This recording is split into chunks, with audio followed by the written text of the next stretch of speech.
الرجیم بسم اللہ الرحمن الرحیم۔ آج ہماری بات چلے گی تمثیل کے متعلق خلاصۃ المنطق میں۔ اور یہ دیکھیے قیاس میں ہم کیا کر رہے تھے، یاد ہے بیٹا؟ قاعدہ کلیہ کو جزئی پر تطبیق کر کے جزئی کا حکم جان رہے تھے۔ استقراء میں ہم نے کیا کیا؟ جزئیات کو دیکھا تاکہ اس کے ذریعے سے ایک کلی حکم نکالا جا سکے۔ تمثیل میں کیا کریں گے؟ تمثیل میں کریں گے کہ ایک جزئی میں جو حکم پایا جا رہا ہے، صحیح ہے، وہی حکم دوسرے جزئی میں لگائیں گے۔ کب؟ جب دونوں جزئی میں کیا پائی جا رہی ہو؟ مشابہت پائی جا رہی ہو۔ مثال کے طور پر ہم نے کہا ان الخمر حرام، کہ بے شک شراب کیا ہے؟ حرام ہے۔ لأنہ مسکر، اس لیے کہ کیا کر رہی ہے؟ نشہ کر رہی ہے۔ مسکر یعنی نشے آور ہونا۔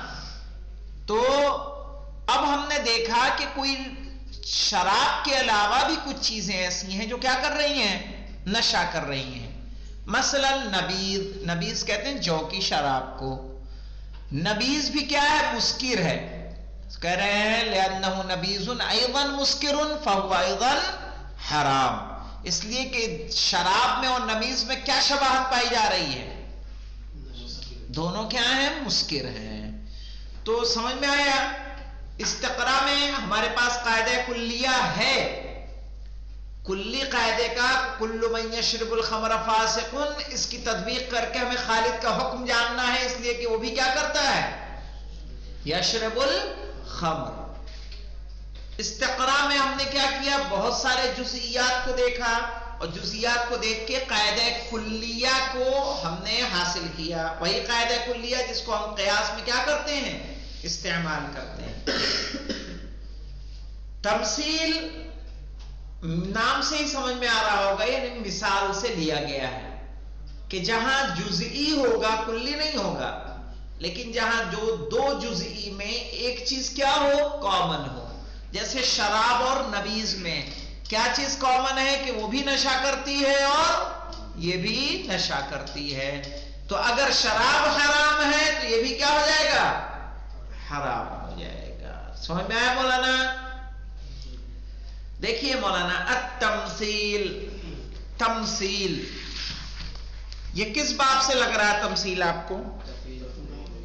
باب تفعیل سے۔ ماضی کیا بنے گا غلام علی؟ تمثل، لا حول ولا قوت الا باللہ۔ نہ تفعول سے نہیں ہو جائے گا، سوچئے۔ آپ بتائیے شارف صاحب۔ السلام علیکم۔ وعلیکم السلام، بتائیے آپ۔ مثل، مثل یمثل تمثیلا، مثل یمثل تمثیلا، تمثیل مصدر ہے کہ نہیں ہے؟ تعریفہ یعنی تعریف التمثیل، کہہ رہے ہیں التمثیل هو اثبات حکم لجزئی، حکم کا ثابت کرنا کس کے لیے؟ جزئی کے لیے۔ لثبوتہ فی جزء آخر، تاکہ اسے ثابت کر سکیں کسی دوسرے جزئی میں۔ کیا ایسے ہی آنکھ بند کر کے؟ کہا نہیں، آہا آواز نہیں آ رہی۔ مشابہ لہو، جو اس کے کیا ہو؟ مشابہ ہو۔ ٹھیک ہے؟ سکینہ ہمارے یہاں سے صحیح ہے، مجھے اپنے آپ کوئی مشکل نظر نہیں آتی۔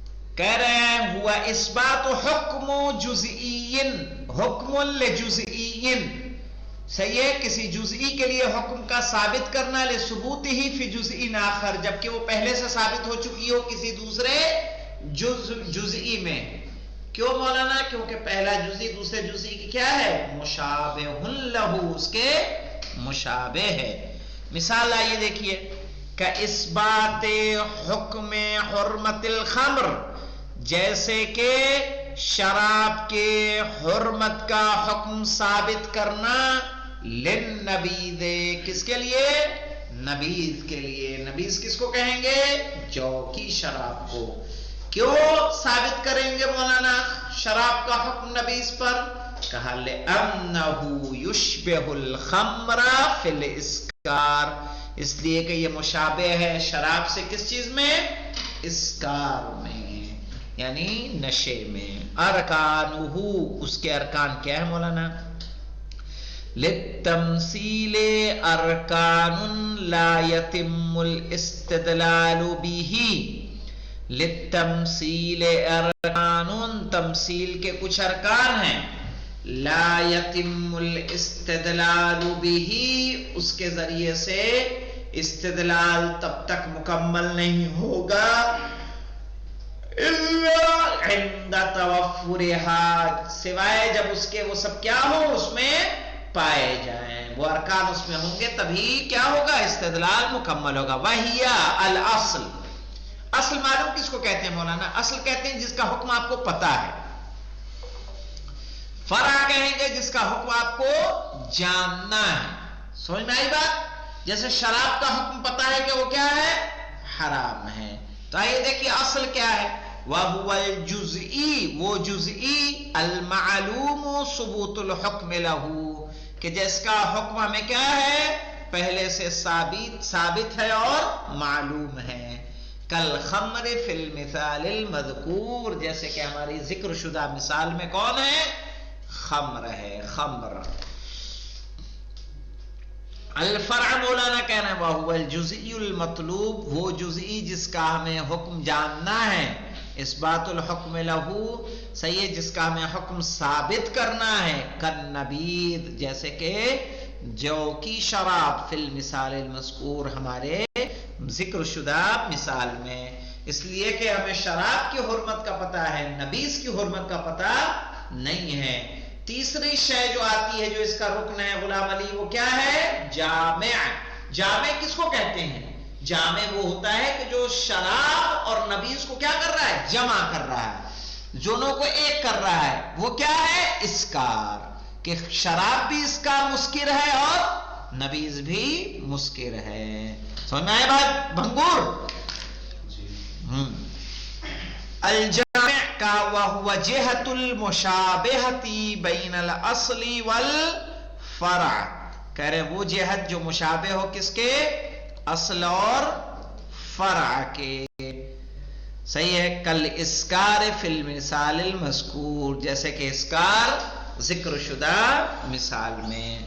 پھر آ جائے گا حکم مولانا، حکم جس کا حکم ہمیں پتا ہے کیا ہے؟ وہو الحکم المعلوم ثبوتہ للاصل، یہ وہ حکم جو پتا ہے اور ثابت ہے کس کے لیے؟ اصل کے لیے۔ والذی یحاول اثباتہ للفرع، جس کی کوشش کی جاتی ہے کہ اس کو بھی ثابت کر دیں کس کے لیے؟ فرع کے لیے۔ کالحرمت فی المثال المذکور، جیسے کہ کسی چیز کی حرمت ذکر شدہ مثال میں۔ کیفیت الاستدلال بھی دیکھیے مولانا، حیا ان يعبد المستدل الى معرفت جزئی یشابہ الجزء الذی یطلب اثبات حکمہ، کہہ رہے ہیں ان يعمد المستدل، مستدل کو چاہیے کہ تلاش کرے الى معرفت جزئی، ایک ایسے جزئی کی، یشابہ الجزء الذی یطلب اثبات حکمہ، جو اس جزئی کے مشابہ ہو کہ جس کا ہمیں حکم جاننا ہے۔ ثم یقوم، پھر انجام دے، بمحاولت حصر علت الحکم، کہ ہم کیا کریں؟ حکم کی علت کو کیا کر دیں؟ حصر کر دیں، یعنی معین کر دیں۔ فی النقطۃ او الوصف الذی یشترک الجزئیان، ایک پوائنٹ میں اور ایک صفت میں کہ جس میں دونوں جزئی کیا ہیں؟ مشترک ہیں۔ والذی یصلح لأن یکون سببا للحکم، اور ایسی صفت جو حکم کا سبب بن سکتی ہو. اچھا کوئی اگر ایسی شباہت لے کر آئے تو کیا حکم کا سبب ہے وہ کہ نبیذ سائل ہے اور خمر بھی سائل ہے تو اس لیے حرام ہے؟ یہ شباہت صحیح ہے؟ ہمیں ایسی شباہت لینی ہے کہ جو واقعی حکم کی کیا ہو، علت ہو، حکم کا سبب ہو. ثم يثبت الحکم، پھر آپ کیا کریں گے، حکم کو ثابت کریں گے. آئیے مثال لیتے ہیں پھر آپ کو سمجھ میں آ جائے گی بات مزید.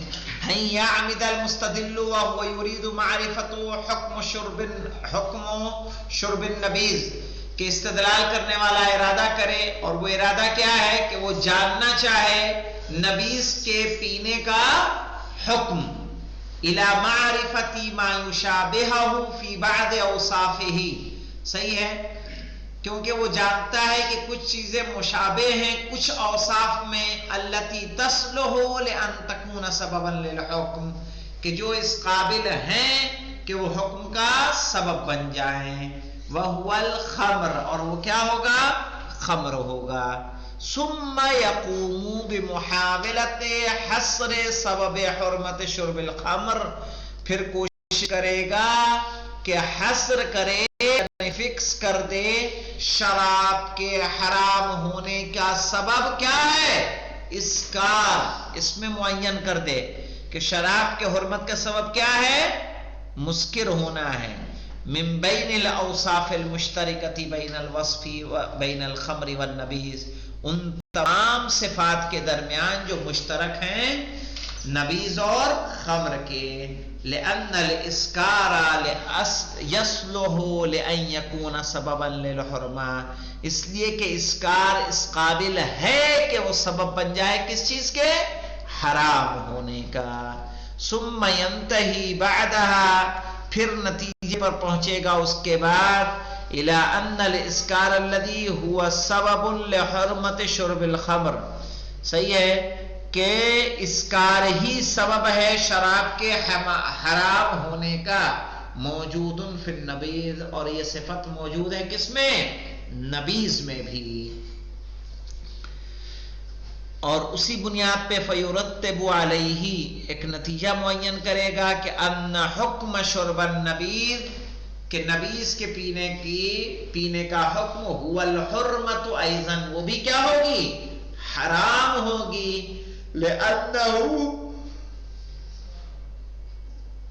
مسکر کالخمر، اس لیے کہ یہ مسکر ہے کس کی طرح سے، شراب کی طرح سے. تو کیا خلاصہ دیکھیں، والخطوات التي تتبع في الاستدلال بالتمثيل هي ما يلي، وہ مراحل کہ جب تمثیل سے استدلال کرتے ہیں تو ان سے گزریں گے وہ معین ہیں. تعین المطلوب، مطلوب کا معین ہونا. تعین الاصل، اصل کا معین ہونا. محاولت حصر سبب الحکم فی نقطۃ، صحیح ہے، اور دونوں کے حکم کا، اس کے حکم کے سبب کو معین کرنا، فی نقطۃ مشترکۃ بین الاصل والفرع، ایسے نقطے میں، ایسے پوائنٹ میں جو مشترک ہو اصل اور فرع کے درمیان. تصلح لأن تکون سببا للحکم، مشترک ایسا ہونا چاہیے جو اس قابل ہو کہ وہ حکم بن سکے، حکم کا سبب بن سکے. پھر ہم کیا دیں گے، نتیجہ دے دیں گے.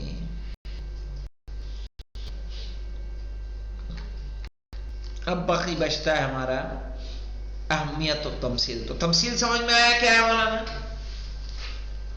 ایک جزئی جس کا حکم معلوم ہے، اس حکم کو ہمیں دوسرے جزئی میں کرنا کہ جو اسی کے کیا ہے، مشابہ ہے. یہ اس کو کہیں گے تمثیل. اب بچتا ہے اہمیت التمثیل جو انشاءاللہ کل آئے گا. والحمدللہ رب العالمین.